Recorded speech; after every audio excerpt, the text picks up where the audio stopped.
ಯಾದಗಿರಿ ಜಿಲ್ಲೆಯ ಹುಣಸಗಿ ತಾಲೂಕಿನ ನಾರಾಯಣಪುರ ಬಳಿಯ ಬಸವಸಾಗರ ಜಲಾಶಯಕ್ಕೆ ಗಂಟೆಗೂ ಒಳಹರಿವು ಹೆಚ್ಚಾಗ್ತಿದ್ದು 3 ಲಕ್ಷ ಕ್ಯೂಸೆಕ್ ನೀರು ಹರಿದು ಬರ್ತಾ ಇದೆ. ಡ್ಯಾಂನಿಂದ ಕೃಷ್ಣಾ ನದಿಗೆ ಅಷ್ಟೇ ಪ್ರಮಾಣದಲ್ಲಿ ನೀರನ್ನು ಬಿಡುಗಡೆ ಮಾಡಲಾಗಿದೆ. ಡ್ಯಾಂನ 25 ಕ್ರಸ್ಟ್ ಗೇಟ್ಗಳ ಮೂಲಕ ನೀರು ರಿಲೀಸ್ ಮಾಡಲಾಗಿದೆ. ಡ್ಯಾಂನಿಂದ ನದಿಗೆ ನೀರು ಧುಮ್ಮಿಕ್ಕುವ ದೃಶ್ಯ ಟಿವಿ9 ಕ್ಯಾಮೆರಾದಲ್ಲಿ ಸೆರೆಯಾಗಿದೆ.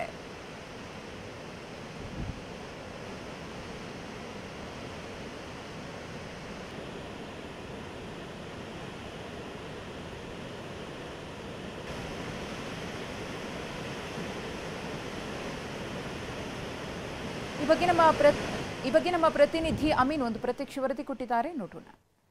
ಮಹಾರಾಷ್ಟ್ರ ಹಾಗೂ ಕೃಷ್ಣಾ ಜಲಾನಯನ ಪ್ರದೇಶದಲ್ಲಿ ಸಾಕಷ್ಟು ಮಳೆ ಆಗ್ತಿರುವ ಕಾರಣಕ್ಕಾಗಿ ಯಾದಗಿರಿ ಜಿಲ್ಲೆ ಹುಣಸಗಿ ತಾಲೂಕಿನ ನಾರಾಯಣಪುರ ಜಲಾಶಯಕ್ಕೆ ಸಾಕಷ್ಟು ದೊಡ್ಡ ಪ್ರಮಾಣದಲ್ಲಿ ಒಳಹರಿವು ಕೂಡ ಈಗ ಆರಂಭವಾಗಿರುತ್ತದೆ.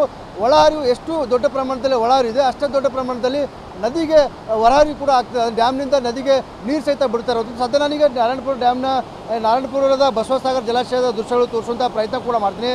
ಈ ಒಂದು ಜಲಾಶಯದಿಂದ ಇನ್ನು ನದಿಗೆ ಕೃಷ್ಣಾ ನದಿಗೆ 3 ಲಕ್ಷ ಕ್ಯೂಸೆಕ್ ನೀರನ್ನು ಹರಿಬಿಡಲಾಗ್ತಿದೆ. ಹೀಗಾಗಿ ದೊಡ್ಡ ಪ್ರಮಾಣದಲ್ಲಿ ಡ್ಯಾಮ್ನಿಂದ ನೀರು ನದಿಗೆ ಹರಿದು ಹೋಗ್ತಾ ಇದೆ. ಈ ಒಂದು ಕಳೆದ ಒಂದು ವಾರದಿಂದ ನಿರಂತರವಾಗಿ 50,000 1 ಲಕ್ಷ ಕ್ಯೂಸೆಕ್ನಿಂದ ಈಗ 3 ಲಕ್ಷ ಕ್ಯೂಸೆಕ್ನಷ್ಟು ನೀರನ್ನು ನದಿಗೆ ನಿರಂತರವಾಗಿ ಬಿಡಲಾಗುತ್ತೆ.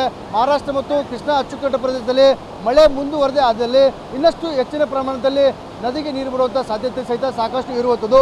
ಈಗ ಸದ್ಯ ಈ ಒಂದು ಜಲಾಶಯದ 25 ಕ್ರಸ್ಟ್ ಗೇಟ್ ಮೂಲಕ ನದಿಗೆ ದೊಡ್ಡ ಪ್ರಮಾಣದಲ್ಲಿ ನೀರನ್ನು ಬಿಡಲಾಗುತ್ತೆ. 3 ಲಕ್ಷ ಕ್ಯೂಸೆಕ್ನಷ್ಟು ನೀರನ್ನು ಬಿಟ್ಟಿರೋ ಕಾರಣಕ್ಕಾಗಿ ಶಹಾಪುರ ತಾಲೂಕಿನ ಕೊಳ್ಳೂರು ಬಳಿಯ ಸೇತುವೆ ಸಂಪೂರ್ಣವಾಗಿ ಜಲಾವೃತ ಕೂಡ ಆಗಿರುವಂಥದ್ದು.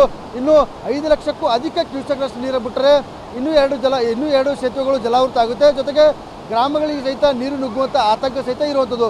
ಕಳೆದ 2019ರಲ್ಲಿ ಇದೇ ರೀತಿ ದೊಡ್ಡ ಪ್ರಮಾಣದಲ್ಲಿ ನೀರು ಬಿಟ್ಟಿರೋ ಕಾರಣಕ್ಕಾಗಿ ಸೇತುವೆಗಳು ಹಾಗೂ ಗ್ರಾಮಗಳಿಗೆ ಸಹಿತ ನೀರು ನುಗ್ಗಿದ್ದು. ಆದರೆ ಈಗ ಸದ್ಯ ಕೇವಲ 3 ಲಕ್ಷ ಕ್ಯೂಸೆಕ್ನಷ್ಟು ನೀರನ್ನು ಮಾತ್ರ ಬಿಟ್ಟಿರೋ ಕಾರಣಕ್ಕಾಗಿ ಕೇವಲ ಒಂದು ಸೇತುವೆ ಅಷ್ಟೇ ಮುಳುಗಡಾಗಿದೆ. ಇನ್ನಷ್ಟು ಮಳೆ ಆದರೆ ಮಹಾರಾಷ್ಟ್ರದಲ್ಲಿ ಮಳೆ ಮುಂದುವರೆದಿದ್ರೆ ದೊಡ್ಡ ಪ್ರಮಾಣದಲ್ಲಿ ಮಳೆ ಆಗಿದ್ರೆ ಎಷ್ಟು ದೊಡ್ಡ ಪ್ರಮಾಣದಲ್ಲಿ ನಾರಾಯಣಪುರ ಜಲಾಶಯಕ್ಕೆ ಒಳಹರಿವು ಆಗುತ್ತೆ ಅಷ್ಟೇ ದೊಡ್ಡ ಪ್ರಮಾಣದಲ್ಲಿ ಜಲಾಶಯದಿಂದ ನದಿಗೆ ನೀರನ್ನು ಬಿಡುವಂಥ ಕೆಲಸ ಕೂಡ ಈಗ ಡ್ಯಾಮ್ನ ಅಧಿಕಾರಿಗಳು ಮಾಡ್ತಿದ್ದಾರೆ. ಜೊತೆಗೆ ನದಿ ಪಾತ್ರದ ಜನ ಏನು ಗ್ರಾಮಸ್ಥರಿರ್ತಾರೆ ಅವ್ರು ಯಾರೂ ಸಹಿತ ನದಿ ಪಾತ್ರಕ್ಕೆ ಹೋಗೋದಂತೆ ಜಿಲ್ಲಾಡಳಿತ ಆಗಿರ್ಬೋದು, ಜೊತೆಗೆ KBJNL ಅಧಿಕಾರಿಗಳು ಸಹಿತ ಸೂಚನೆ ಕೊಟ್ಟಿರುತ್ತದೆ. ಹೀಗಾಗಿ ಈಗ ಯಾಕಂದರೆ ಸದ್ಯ ದೊಡ್ಡ ಪ್ರಮಾಣದಲ್ಲಿ ಜಲಾಶಯದಿಂದ ನದಿಗೆ ನೀರು ಹರಿಬಿಡ್ತಿರೋ ಕಾರಣಕ್ಕಾಗಿ ಎಚ್ಚರಿಕೆಯಿಂದ ಇರಲು ಜಿಲ್ಲಾಡಳಿತ ಮತ್ತು KBJNL ಅಧಿಕಾರಿಗಳು ಸಹಿತ ಸೂಚನೆ ಕೊಟ್ಟಿರುವಂಥದ್ದು. ಕ್ಯಾಮರಾಮನ್ ಸೂಚನೆ ಜೊತೆ ಅಮೀನ್, ಟಿವಿ9 ಯಾದಗಿರಿ. ಮಹಾರಾಷ್ಟ್ರ ಕೃಷ್ಣಾ ಅಚ್ಚುಕಟ್ಟು ಪ್ರದೇಶದಲ್ಲಿ ಭಾರಿ ಮಳೆ ಆಗ್ತಾ ಇರುವಂಥ ನೆಲ್ಲಿಗ ಬಸವಸಾಗರ ಜಲಾಶಯದಿಂದ 2.8 ಲಕ್ಷ ಕ್ಯೂಸೆಕ್ಸ್ ನೀರೀಗ ಹೊರಗಡೆ ಬಿಡಲಾಗ್ತಾ ಇದೆ. ಮಹಾರಾಷ್ಟ್ರ ಮತ್ತು ಕೃಷ್ಣಾ ನದಿಯ ಹರಿವಿನ ಪ್ರಮಾಣ ಜಾಸ್ತಿ ಇದೆ. ಹೀಗಾಗಿ ಬಸವಸಾಗರ ಜಲಾಶಯದಿಂದ 2.8 ಲಕ್ಷ ಕ್ಯೂಸೆಕ್ಸ್ ನೀರನ್ನು ಹೊರಗಡೆ ಬಿಡಲಾಗ್ತಾ ಇದೆ. ಹುಣಸಗಿ ತಾಲೂಕಿನ ನಾರಾಯಣಪುರದ ಬಸವಸಾಗರ ಡ್ಯಾಮ್ನಿಂದ ಹೊರಗಡೆ ಬಿಡಲಾಗ್ತಾ ಇದೆ. ನೀರು ಬಿಡುಗಡೆ ಹಿನ್ನೆಲೆ ಈಗ ಕೊಳ್ಳೂರು ಸೇತುವೆ ಜಲಾವೃತವಾಗಿದೆ. ರಾಯಚೂರಿನಿಂದ ಕಲಬುರಗಿ ಯಾದಗಿರಿ ಸಂಪರ್ಕ ಸೇತುವೆಗೆ ಸಂಪೂರ್ಣವಾಗಿ ಕಡಿತವಾಗಿದೆ.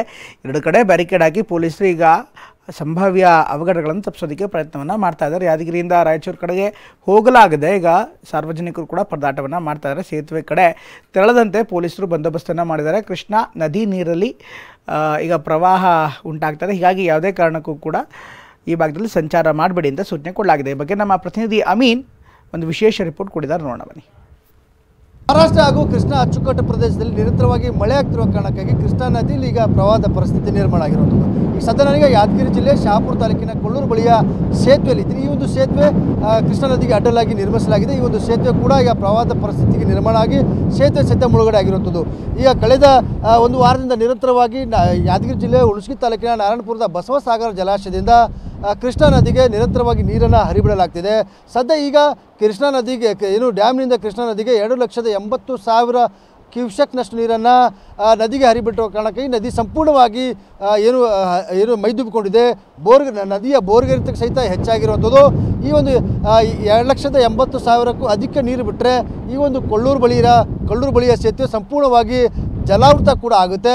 ಯಾಕಂದರೆ ಈ ಒಂದು ಸೇತುವೆ ಜಲಾವೃತ ಆದರೆ ರಾಯಚೂರಿಂದ ಕಲಬುರಗಿ ಮತ್ತು ಯಾದಗಿರಿಗೆ ಸಂಪರ್ಕ ಸಂಪೂರ್ಣವಾಗಿ ಕಡಿತ ಕೂಡ ಆಗುತ್ತೆ. ಯಾಕಂದರೆ ಈ ಒಂದು ಸೇತುವೆ ಏನಿದೆ ರಾಯಚೂರು ಮತ್ತು ಯಾದಗಿರಿ ಅಂದರೆ 3 ಜಿಲ್ಲೆಗಳ ಮಧ್ಯೆ ಪ್ರಮುಖವಾದ ಸಂಪರ್ಕ ಕೊಂಡಿ ಕೂಡ ಆಗಿರುವಂಥದ್ದು. ಆದರೆ ಈಗ ಹೆಚ್ಚಿನ ಪ್ರಮಾಣದಲ್ಲಿ ನೀರು ಬಂದಿರೋ ಕಾರಣಕ್ಕಾಗಿ ಇವತ್ತು ಬೆಳಗ್ಗೆಯಿಂದ ಈ ಒಂದು ಸೇತುವೆ ಸಂಪೂರ್ಣವಾಗಿ ಜಲಾವೃತ ಕೂಡ ಆಗಿದೆ. ಹೀಗಾಗಿ ಎರಡೂ ಬದಿ ಅಂದರೆ ರಾಯಚೂರಿಂದ ಯಾದಗಿರಿ ಮತ್ತು ಕಲಬುರಗಿ ಕಡೆ ಹೋಗುವಂಥ ವಾಹನಗಳಿಗೆ ಸಹಿತ ಈಗ ನಿಷೇಧ ಕೂಡ ಹಾಕಿರುವಂಥದ್ದು. ಎರಡೂ ಕಡೆ ಅಂದರೆ ರಾಯಚೂರು ಕಡೆ ದೇವದುರ್ಗ ಪೊಲೀಸ್ ಠಾಣೆಯ ಪೊಲೀಸರು ಬಂದು ಬ್ಯಾರಿಕೇಡ್ ಹಾಕುವ ಮೂಲಕ ರಸ್ತೆ ಸಂಚಾರವನ್ನು ಸಂಪೂರ್ಣವಾಗಿ ಬಂದ್ ಮಾಡಿದ್ರೆ, ಇನ್ನೊಂದು ಕಡೆ ಜಿಲ್ಲೆಯ ಶಹಾಪುರ ತಾಲೂಕಿನ ಶಹಾಪುರ ಠಾಣೆಯ ಪೊಲೀಸರು ಬಂದು ಬ್ಯಾರಿಕೇಡ್ ಹಾಕುವ ಮೂಲಕ ಸಂಚಾರಕ್ಕೆ ಸಂಪೂರ್ಣವಾಗಿ ನಿರ್ಬಂಧ ಕೂಡ ಹೇರಿರುವಂಥದ್ದು. ಹೀಗಾಗಿ ಯಾವುದೇ ಒಂದು ವಾಹನಗಳು ಸಹಿತ ಈ ಒಂದು ಸೇತುವೆ ಮೇಲೆ ಸಂಚಾರ ಮಾಡ್ತಿಲ್ಲ. ಯಾಕಂದರೆ ಬೆಳಗ್ಗೆಯಿಂದ ಈ ಒಂದು ಸೇತುವೆಗೆ ಸಾಕಷ್ಟು ನೀರು ಬಂದಿರೋ ಕಾರಣಕ್ಕಾಗಿ ಸೇತುವೆ ಸಂಪೂರ್ಣವಾಗಿ ಮುಳುಗಡೆ ಆಗಿರುವಂಥದ್ದು. ಈಗ ಒಂದು ಸೇತುವೆ ಮುಳುಗಡೆ ಆಗಿರುವ ಕಾರಣಕ್ಕಾಗಿ ವಾಹನ ಸವಾರಿಗೆ ಸಾಕಷ್ಟು ತೊಂದರೆ ಕೂಡ ಆಗಿರುವಂಥದ್ದು. ಯಾಕಂದರೆ ಈಗಾಗಲೇ ಬಸವಸಾಗರ ಜಲಾಶಯದಿಂದ 2,80,000ಕ್ಕೂ ಅಧಿಕ ಕ್ಯೂಸೆಕ್ ನೀರನ್ನು ಬಿಟ್ಟಿರೋ ಕಾರಣಕ್ಕಾಗಿ ಈ ಒಂದು ಸೇತುವೆ ಸಂಪೂರ್ಣವಾಗಿ ಜಲಾವೃತ ಆಗಿದೆ. ಸೇತುವೆ ಸಂಪೂರ್ಣವಾಗಿ ಜಲಾವೃತ ಆದ ಕಾರಣಕ್ಕಾಗಿ ಈಗ ವಾಹನ ಸಂಚಾರಕ್ಕೆ ಸಹಿತ ಸಾಕಷ್ಟು ಅಡಚಣೆ ಕೂಡ ಉಂಟಾಗಿರುತ್ತೆ. ಯಾಕಂದರೆ ಎರಡು ಕಡೆಯ ಪೊಲೀಸರು ಬ್ಯಾರಿಕೇಡ್ ಹಾಕುವ ಮೂಲಕ ಈ ಒಂದು ಸೇತುವೆ ಮೇಲೆ ವಾಹನಗಳ ಸಂಚಾರ ಆಗದಂತೆ ತಡೆ ಹಿಡಿಯುವಂಥ ಕೆಲಸ ಕೂಡ ಈಗ ಮಾಡಿರುತ್ತದೆ. ಕ್ಯಾಮ್ರಾಮನ್ ಶಿವಶಂಕರ್, ಟಿವಿ9 ಯಾದಗಿರಿ.